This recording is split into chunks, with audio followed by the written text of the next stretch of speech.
we don't get the opportunities to make a second first impression.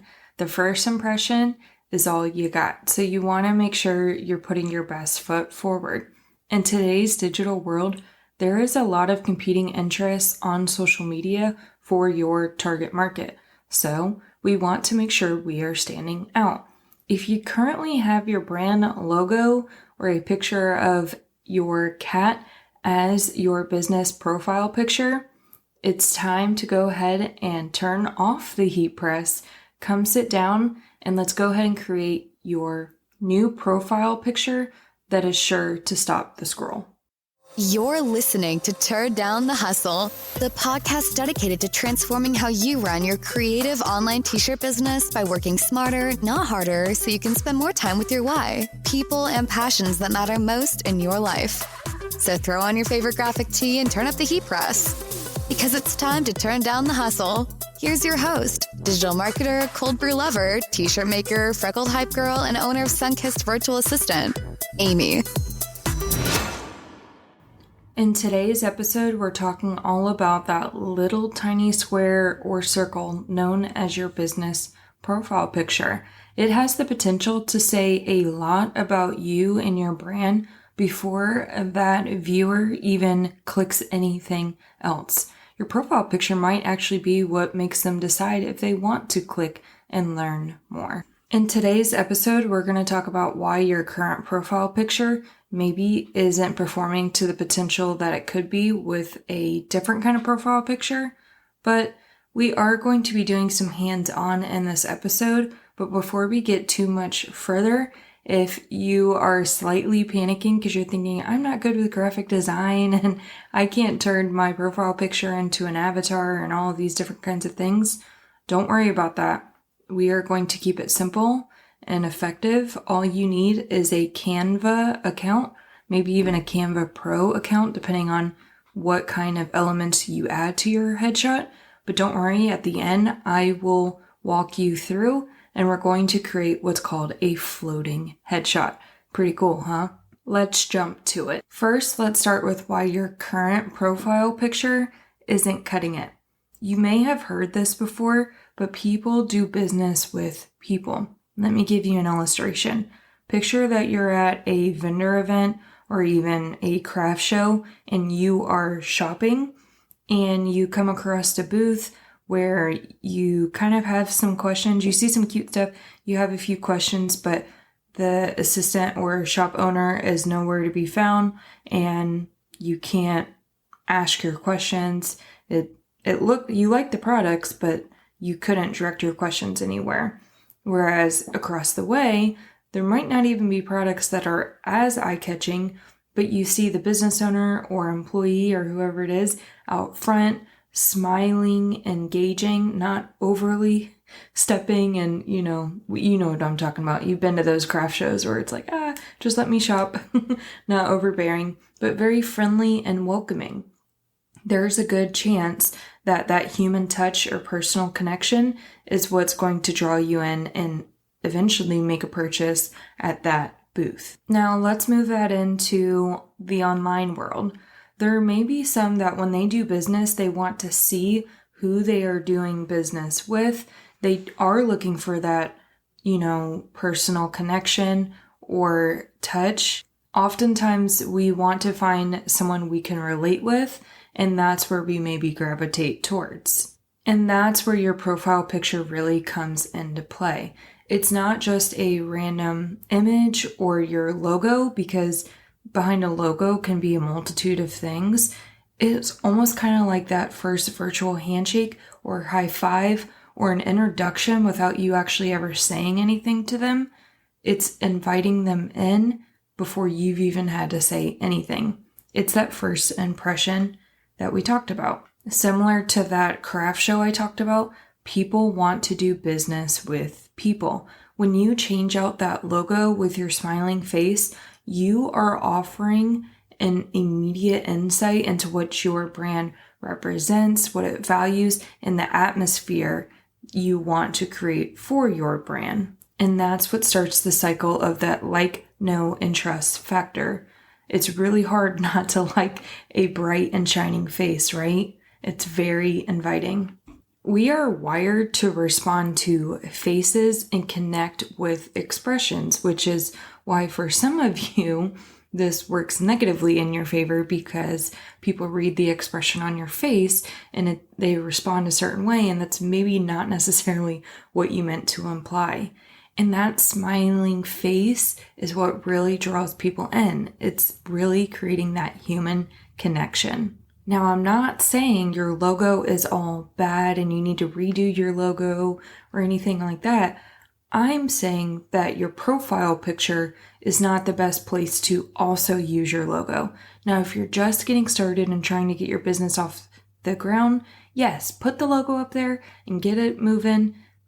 Done is better than perfect at times. So let's get that business launched. I don't want you to keep creating more and more tasks of why you can't get your business going and started.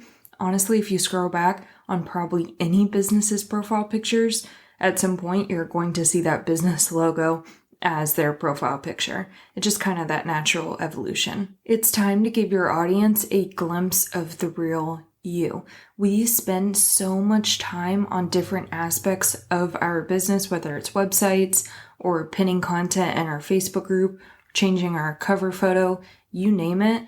But what your audience is seeing more than anything else on social media is your profile picture. Why? Because every time you comment, that's the little bubble they're seeing. Whenever they look at your comment or if they're reading through posts you've made, your profile picture is right there, no matter where they've landed in what crevice of social media for your business content. Your profile picture is more often than not what they're seeing over and over again, which is why sometimes when people change their profile pictures, you don't even recognize their comment because you're looking for their profile picture first and then you read the name, or at least that's how my brain works. And then I'm like, who is that? And then I read the name. I'm like, oh, they changed their profile picture. My eye is always drawn to that picture. Okay, so we've established that maybe your logo is not best to use as a profile picture. Let's move on to what I do recommend for your profile picture, which is what I like to call a floating headshot. So yes, it's your headshot, but how we will position it with the background, it's going to appear as if it's kind of floating, a little offset, and it'll have a pop of color in the back. And the idea is, once again, to maybe stop the scroll or get somebody's attention. Now, when I say headshot, I'm not saying you have to run off and now go hire a professional photographer in order to complete this assignment. There's a good chance that you already have a photo that will work for this purpose. We're just going to remove that background. So never mind that there are watercolors splashed all over the wall for an impromptu painting session when that photo was taken. We're going to get rid of all that. So you just want a photo that is straight on, maybe tilted just a little bit, it could be, but you really want something that's showing you smiling and radiating excitement and a welcoming atmosphere. So if you're still listening to this episode, I don't think I need to convince you any longer of why we maybe need to ditch the logo profile picture and create a floating headshot. Let's go ahead and get into the steps on how we are going to do this. To create your floating headshot, you don't have to do this from scratch. If you want to head to the show notes, sunkissva.com/12, you will find the area of where you can punch in your email address and I'll send it right to your inbox. You're going to get the template and also the steps and how to rework it in Canva. And that's what we're going to cover right now. We are going to create your floating headshot in 6 steps. That's all it is. 6 steps. So step number 1 is either pick a photo or take a photo.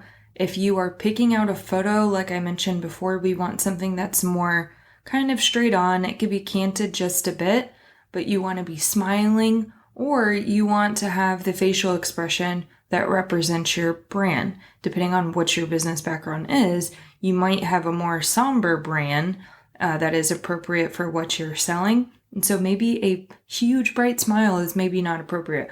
Maybe something more subtle with it, like a slight smile. It's up to you. or maybe you want to do something fun and really crazy where you kind of look like you're jumping in the air, like an excited face. It's whatever you think fits your brand, and not only that, but can give a quick insight for your audience of who you are. If you need to take a photo, you can do that using, if you don't have anyone else, you can use a tripod or that selfie stand. You can set a timer. I really love portrait mode for a lot of these. However, portrait mode won't necessarily be important because we're going to be removing the background anyways, but it may help you key in on some of your features of your headshot. You want to make sure you tap that center area to make sure it's focused on you and you are the main focal point of that photo. Make sure you also have good lighting. You can use natural lighting or you could use that selfie stand light. However, I highly recommend natural lighting. So taking the photo in front of a window is great. Just be mindful of any shadows. Go ahead and set that timer. Take a handful, scroll through and see which one you like the best, or maybe even use some of your friends and family to help out with this. Have them select what they think may have been the best shot and go ahead and use that one. And that is step 1 complete. Next, you're going to upload into Canva. By now, you definitely want to make sure you have my template so you can see exactly what steps we're working through now because I've laid that all out for you. You're going to upload that headshot into Canva, and then you will use that template to remove the background of your headshot. And then moving on to step 3, we're going to customize the background and update it to your brand colors. So you really want to use some contrasting colors. So maybe if you have darker hair, maybe using a black background would not be good because your hair is going to blend into that background. We want a background color that's going to make your headshot pop out. I do recommend using a background color that is one of your brand colors. So it's just starting to create that brand recognition and brand familiarity for those who see your photo. Also on the floating headshot template, I've given you an area to include your website. And the reason why I like doing this is oftentimes people forget, how do I get your products? I like what you're offering. Where do I go to find more? This way, no matter where you leave a comment with that profile, somebody could find your website just by clicking your photo and reading the image. They don't even have to look for a caption. So we are going to add our URL to the photo, but it's really important that you have a readable font. So if you have like a script or a fun font, this might not be the best place to use it. We want something that is very easy to read. Okay, step 5. Now that you've put and set up all of that content within that framework, now it's time to put it all together. So you're going to want to make sure you follow those steps on copying and pasting. You might want to drag that outline that I've given you to kind of offset. It's really up to you. I like that whimsical look that is just different from the traditional plain circle that you see in the profile picture. But now you want to make sure that you get that assembled in step 5. And then step 6, we are going to download. You can mark as transparent before you download it so it gets rid of any excess white that you might have had. And then you're going to upload it to your social media account. Just bear in mind that you might need to shuffle it a little bit to off center when you reposition it for how it's going to display. So just upload that photo, see what it looks like. And then if it looks like it's off a bit on how you wanted it, just go back to edit your photo and you can reposition it. And there you have it. That's your floating headshot. How fun was that? It wasn't too crazy or cosmic, but I can't wait to hear what your audience thinks of your new floating headshot. Now going forward, if you want to update your profile picture, you don't even have to create or take a new photo. Why don't you just change up the background to a new brand color? That way that will also make it pop, but then they still have that similar familiarity with that photo, but now they are seeing a different color. So there are a lot of different ways to modify and keep those profile pictures updating without reinventing the wheel and doing a lot more work. Turn down the hustle. This episode was short and sweet, but boy, did we get a lot done out of it. Don't forget, if you have not gotten the template, go to sunkissva.com/12 to grab it so you can start working on your own headshot. And then once you've created your headshot, I'd love for you to come to the Turn Down the Hustle group on Facebook and submit a post and show us your floating headshot. We want to see what you've created. It's time to wrap up another incredible episode of Turn Down the Hustle. I hope you've enjoyed today's episode and found some valuable insights to fuel your journey. Don't forget to visit sunkissva.com/podcast to access the show notes for this episode. You'll find all the links mentioned in today's discussion, along with actionable tips and resources to help you implement what we've discussed. Lastly, make sure to hit that follow button so you never miss another episode. I'll be here cheering you on and sharing more inspiration and strategies to help you turn down the hustle and work smarter, not harder. I'm so honored to be a part of your journey. Until next time.